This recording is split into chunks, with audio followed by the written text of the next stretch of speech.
खबरों में बने रहने के लिए बेल आइकन दबाइए और हाँ, फर्स्ट इंडिया को सब्सक्राइब जरूर कीजिए। नमस्कार, आप देख रहे हैं राजस्थान 10 बजे और आपके साथ में विजेंद्र सोलंकी। संभागवार खबरों का सिलसिला शुरू करते हैं और सबसे पहले बात करते हैं जयपुर संभाग की, जहां की सबसे बड़ी खबर बता रहे हैं सीकर से हमारे सहयोगी रमेश शर्मा। सामाजिक रिश्ते हुए कलंकित। जिले में 3 हत्याएं। आज जिले में सामाजिक रिश्ते कलंकित हुए हैं और 3 हत्याएं जिले में हुई है। पहली हत्या जिले के भैरूपुरा गांव में हुई है, जहां पत्नी ने अपने ही पति की गला काटकर हत्या की। हत्या के बाद पत्नी ने थाने में जाकर पूरी वारदात को होना बताया। पत्नी ने पति की हत्या के बाद पति के शव को अपने ही मकान में जमीन में गाड़ दिया और घटना के पीछे जो पहलू उभर कर सामने आए, उसमें अवैध संबंध उभर कर सामने आए हैं। अब इसी के साथ दूसरी जो बड़ी वारदात सामने आई, उसमें जिले के दातारामगढ़ कस्बे में आज एक भतीजे ने अपने ही चाचा और चाची की हत्या की है। हत्या के पीछे विवाद उभर कर सामने आया है। कुल मिलाकर बात करें तो जिले में आज 3 हत्याएं हुई हैं, जिनमें सामाजिक रिश्ते हैं उन पे कहीं न कहीं कलंक लगा है। पहले हत्या जो में सामने अवैध संबंध आए हैं, तो दूसरी 2 हत्याओं में आपसी विवाद सामने आए। पुलिस ने दोनों ही मामलों में जांच शुरू की है। रामगढ़ में आज बुजुर्ग आदमी जम्मन और उसकी पत्नी की हत्या कर दी गई है। ये आपस के विवाद की बात सामने आई है, जिसमें इनके भतीजे मांगी का नाम सामने आ रहा है। लेकिन प्राथमिक तौर पे ये सामने आया है कि इन हत्याओं के पीछे सामाजिक रिश्ते हैं, वो कलंकित हुए हैं, तो वहीं ज़मीनी विवाद भी उभर कर सामने आया है। कुल मिलाकर बात करें तो आज जिले में अपराध का ग्राफ बढ़ा है और एक साथ 3 हत्याएं हुई है। और अब रुक करते हैं उदयपुर संभाग का, यहां की बड़ी खबर बता रहे हैं हमारे सहयोगी रवि शर्मा। उदयपुर के सराड़ा थाना इलाके में आज हत्या की 2 घटनाओं के बाद स्थिति तनावपूर्ण हो गई। केजड़ तालाब के पास एक युवक की हत्या के बाद हजारों की तादाद में आदिवासी आंदोलन पर उतर आए। इसके बाद आदिवासियों ने शव उठाने से इनकार कर दिया। जिला पुलिस अधीक्षक कैलाश बिश्नोई और जिला कलेक्टर आनंदी मौके पर पहुंची, लेकिन अभी तक किसी भी समझौते पर नहीं पहुंचा जा सका है। इसके अलावा आज इसी थाना सर्कल में जयसमंद अदवास रोड पर भी एक युवक का शव मिला, जिसके बाद पुलिस को कड़ी मशक्कत करनी पड़ी। फिलहाल पुलिस इन दोनों ही घटनाक्रमों की बारीकी से जांच कर रही है। उदयपुर के सराड़ा गांव में केजड़ तालाब पर 2 पक्षों में मछली मारने की बात पर हुए विवाद और हत्या के बाद माहौल खराब हो गया। सराड़ा के आदिवासी बाहुल्य क्षेत्र होने और मृतक नठारा गांव के आदिवासी समाज का होने से रात को ही स्थिति तनावपूर्ण हो गई। इसके बाद आसपास के तकरीबन 13 गाँव के लोग ढोल की आवाज़ पर अलसुबह से ही इस इलाके में जुटे। सैकड़ों की संख्या में आदिवासियों के इकट्ठा होने के बाद प्रशासन अलर्ट हो गया। माहौल खराब होने की आशंका पर नठारा गांव सहित आसपास में एहतियातन 12 थानों का जाब्ता और भारी पुलिस बल तैनात किया गया है। संभागीय आयुक्त ने सराड़ा में 24 घंटे के लिए इंटरनेट सेवाएं निलंबित कर दी हैं। इसके अलावा जनप्रतिनिधि भी मौके पर पहुंचे। पुलिस अधिकारी मृतक के परिजन और ग्रामीणों की समझाइश कर रहे हैं। ग्रामीणों ने 5 लाख रुपए का मुआवजा, परिजन में से एक को सरकारी नौकरी, आरोपियों को फांसी की सजा और सीसीटीवी फुटेज और कॉल डिटेल के जरिए निष्पक्ष जांच कर सभी आरोपियों की गिरफ्तारी करने की मांग की है। इसके अलावा जयसमंद अदवास रोड पर एक युवक का शव मिलने से सनसनी फैल गई, जिसके बाद पुलिस को कड़ी मशक्कत करनी पड़ी। फिलहाल पुलिस इस दूसरे हत्या के मामले में भी आरोपियों की तलाश में जुटी हुई है। इस सब के अलावा सराड़ा इलाके में किसी भी तरह की स्थिति खराब ना हो, इसको लेकर संभागीय आयुक्त ने इंटरनेट सेवाएं स्थगित की हैं और आगामी दिनों में इन दोनों ही घटनाओं को लेकर पुलिस और प्रशासन कड़ी नज़र बनाए हुए है, ताकि आरोपियों की गिरफ्तारी सुनिश्चित की जा सके। और अब रुक करते हैं कोटा संभाग का, यहां की बड़ी खबर बता रहे हैं हमारे सहयोगी भवर एस फर्स्ट इंडिया की खबर पर एक बार फिर से लगी मुहर। महीनों पहले हमारे द्वारा ब्रेक की गई मुकुंदरा टाइगर रिजर्व में नए शावक मेहमानों के आने की खबर पर आज तब मुहर लग गई जब दोनों नए शावकों की तस्वीरें कैमरे में कैद हो गई। इसके बाद से कोटा समेत पूरे हाड़ौती अंचल में खुशी की लहर दौड़ गई और वन्यजीव विशेषज्ञों के साथ ही आम लोगों ने भी इस खबर का पलक पावड़े बिछाकर स्वागत किया। वन्यजीव विशेषज्ञ चंदन सिंह सक्तावत तो दावा करते हैं कि टाइगर रिजर्व में बाघों का कुनबा बढ़ने के साथ ही अब कोटा अंचल एक नई इबारत लिखने जा रहा है। कोचिंग सिटी कोटा को अब जल्द ही टाइगर सिटी का भी खिताब मिलने वाला है। वो यहाँ तक दावा करते हैं कि मुकुंदरा का टाइगर रिजर्व किसी भी हाल में सरिस्का और रणथंभौर टाइगर रिजर्व से कम समृद्ध नहीं है और यहाँ बाघों का ये बढ़ता कुनबा हाड़ौती अंचल की समृद्धि के भी नए द्वार खोलने वाला है। मेरा निजी नजरिया तो यह है कि वहाँ से ज़्यादा संभावना यहाँ पे है, क्योंकि यहाँ पे एक तो चंबल जैसी नदी यहाँ पे है, तो चंबल नदी का अपना एक वो है। दूसरा मुकुंदरा हिल्स जहाँ पर है, ये 2 पर्वत श्रृंखलाओं के बीच में बसी हुई एक नेशनल रिजर्व है, जिसके अपने प्राकृतिक मायने हैं। इसको एक पर्टिकुलर टोन एरिया बोलते हैं, जहाँ पर अलग अलग तरह की कई तरह की जड़ी बूटियाँ और वनस्पतियाँ पाई जाती हैं। तो मैं तो इसे दूसरे टाइगर रिजर्व से ज़्यादा पोटेंशियल यहाँ पे मानता हूँ। तो वहीं इन नन्हे शावकों के आगमन की खबरें मिलने के बाद देश और प्रदेश भर से कई तरह की सकारात्मक और खुशी भरी प्रतिक्रियाएं मिल रही है।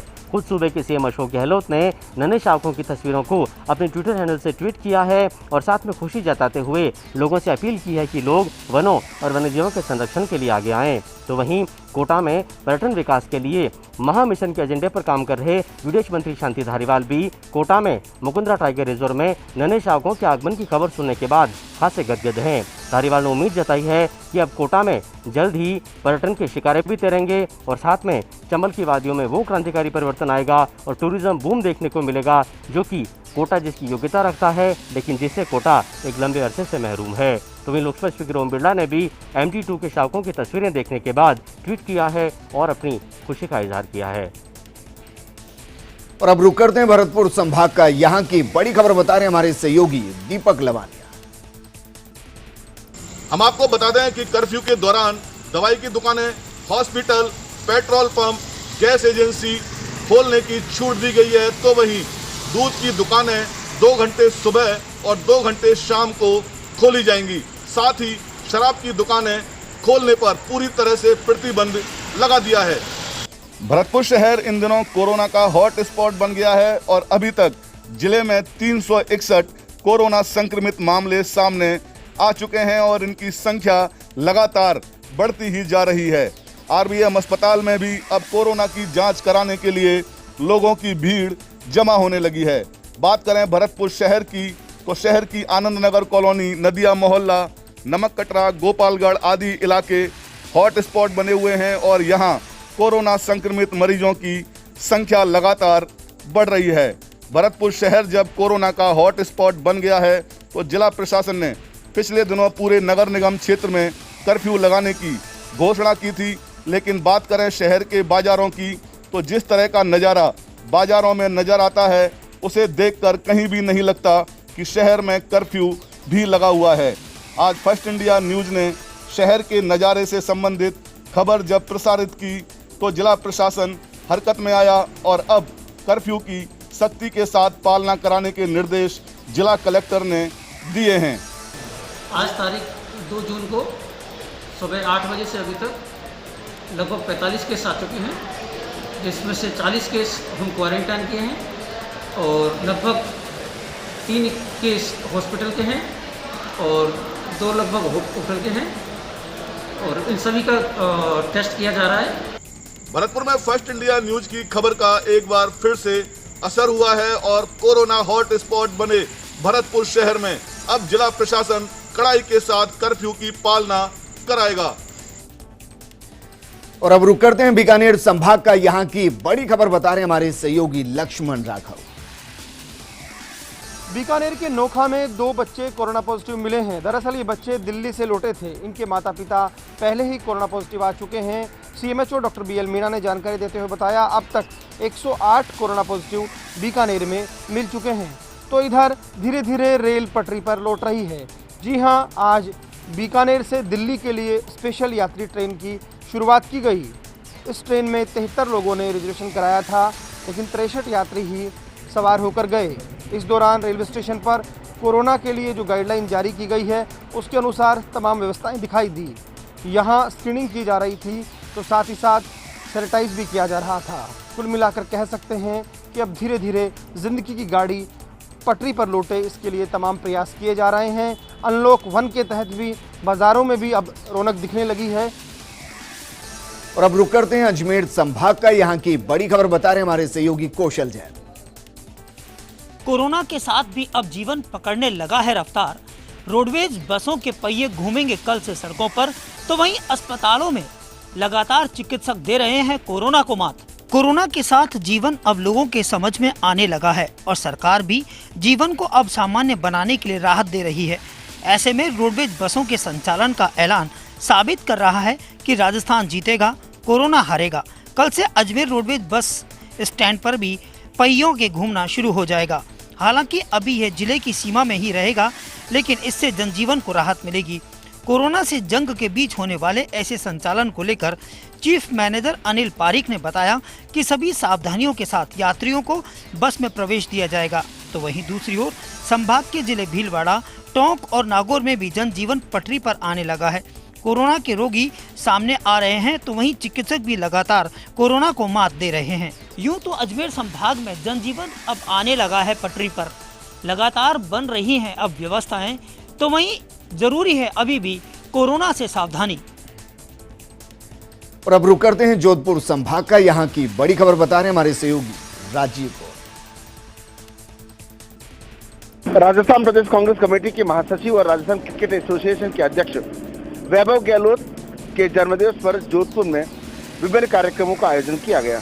हालांकि वैभव गहलोत ने कल ही ऐलान कर दिया था कि कोरोना की महामारी के चलते वे अपना जन्मदिवस नहीं मनाएंगे, मगर कांग्रेस के नेताओं और कार्यकर्ताओं ने उत्साह के चलते सादगी से उनके जन्मदिवस को मनाया। जोधपुर में कांग्रेस कमेटी के खेल प्रकोष्ठ के अध्यक्ष ललित सुराना और कांग्रेस के नेता दौलत सिंह सांकला ने इंदिरा पार्क में परिंदे लगाने के साथ में वृक्षारोपण किया और उन वृक्षों को आगे संरक्षण करने का भी संकल्प लिया। तो वहीं दूसरी ओर कांग्रेस नेता राजूराम चौधरी के नेतृत्व में केक काटकर खुशियां मनाई गई। यही नहीं, जोधपुर के विभिन्न अस्पतालों में जाकर, विभिन्न कुष्ठाश्रम में जाकर राहत सामग्री का वितरण भी किया गया। गरीबों को और जरूरतमंदों को फल इत्यादि भी वितरित किए गए। कुल मिलाकर संदेश यही दिया गया कि कोरोना की महामारी चल रही है, सोशल डिस्टेंस के साथ साथ लोगों को जरूरी होने पर ही घरों से बाहर निकलना चाहिए और यही संकल्प हर इलाके में लिया गया। कांग्रेस के कार्यकर्ताओं में वैभव गहलोत के जन्मदिवस को लेकर खासा उत्साह देखा गया, लेकिन कोरोना के चलते कई आयोजनों जो प्रस्तावित थे वे नहीं किए, क्योंकि खुद वैभव गहलोत ने स्पष्ट किया था कि वे अपना जन्मदिवस नहीं मनाएंगे।